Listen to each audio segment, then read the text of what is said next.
that's going to be a good fit for you. Also, it's a great opportunity for you to learn about the professors.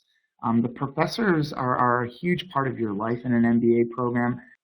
They're not only your instructors, but they're also, they become a part of your network. And so you really want to learn about their backgrounds and see if there's some people who have experiences or have worked in fields or industries that are of interest to you. And then, of course, do some research at the Education USA offices. That can't go out without being mentioned. I apologize. The slide's taking its time to load. Sorry about that. So you want to get prepared. So you've done your research, you've set some goals, but now let's start your checklist. Let's make sure you're getting everything accomplished that you need to be able to even start applying. So if you're on this webinar today and you're still in school, this is a great time to prepare for applying to business school. Really, really take some time to focus on your academics and try to graduate with a strong GPA. Oftentimes, we get students who have been out of school for 5, 6, 7 years, and they really, really, really need to succeed and do well on other aspects of an application because, quite frankly, you can't go back and redo your GPA.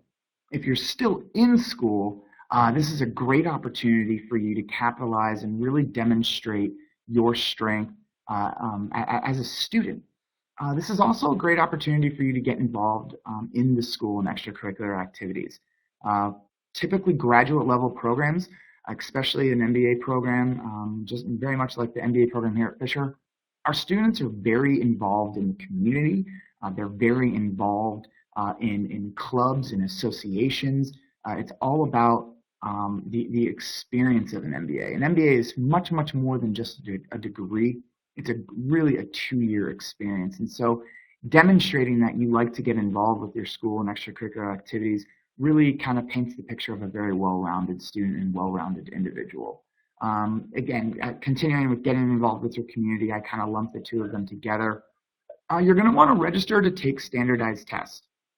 Most MBA programs, as well as specialized programs, require some form of a standardized test, whether it be the GMAT or the GRE. And one of the challenges once you're out of school is learning how to get back into good study habits. So registering and taking your GMAT or your GRE while you're still in school can actually be a really advantageous and really smart move to make. The reason being is a lot of these scores, especially like the GMAT, those scores are good for 5 years. And so if you're thinking about maybe getting your MBA 3 or 4 years after graduating, go ahead and take your GMAT while you're already still in that school frame of mind. And then this is also a great opportunity for you while your professors actively know you. You know, they're seeing your face every single day. It's not 3, 4, 5 years down the road, and maybe they forgot about what an unbelievable contributor you were to the school or to the classroom. Now's a great time to request those letters of recommendation from professors. But if you are out of college, if you're on this presentation today and you've already graduated, now's the time for you to reach out to your school and get your academic transcripts. So you're going to want to get your academic transcripts and review them. Maybe you don't remember a class that you struggled with your first year, or maybe you forget a time period where you really succeeded one semester or 1 year. This is the time to start developing and understanding your academic history and your story, if you will.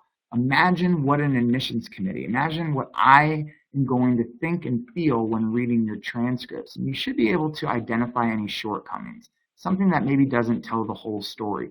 Maybe you were sick, or maybe you had an issue with the family, or maybe you had to withdraw from school and come back later.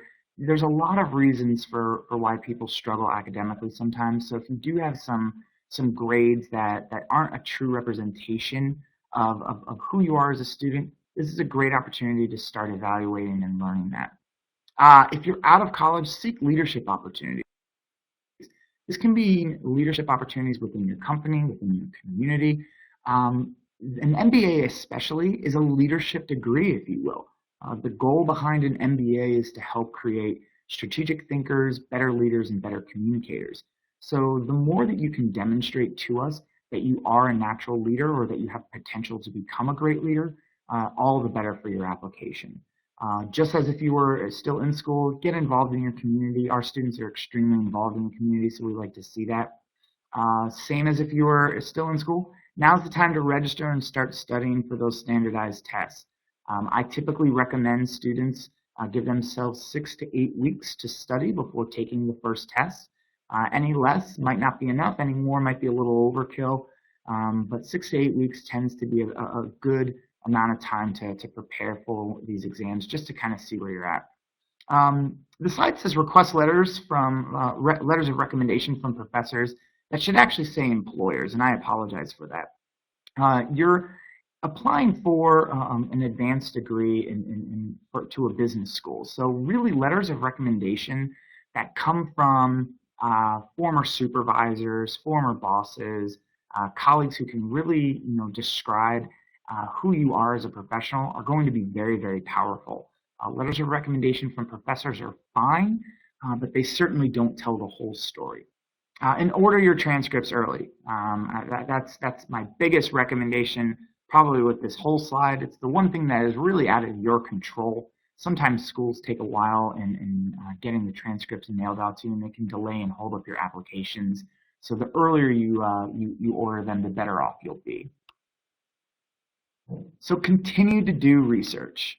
You want to interact with the admissions office and current students as well as alumni of programs that you're interested in.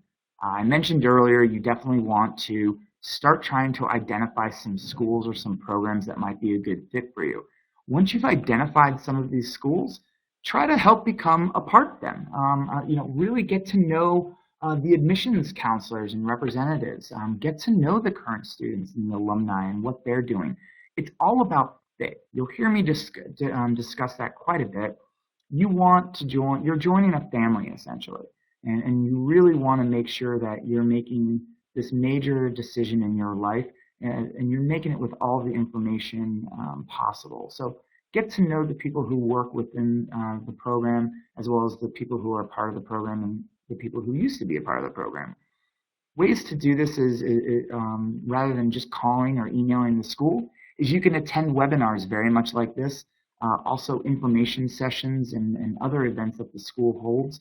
This is a great opportunity to, if it's possible to do it in person, to have great in-person contact, but also webinars such as this are a great opportunity to really learn the breadth of a program and really have some answers, have some questions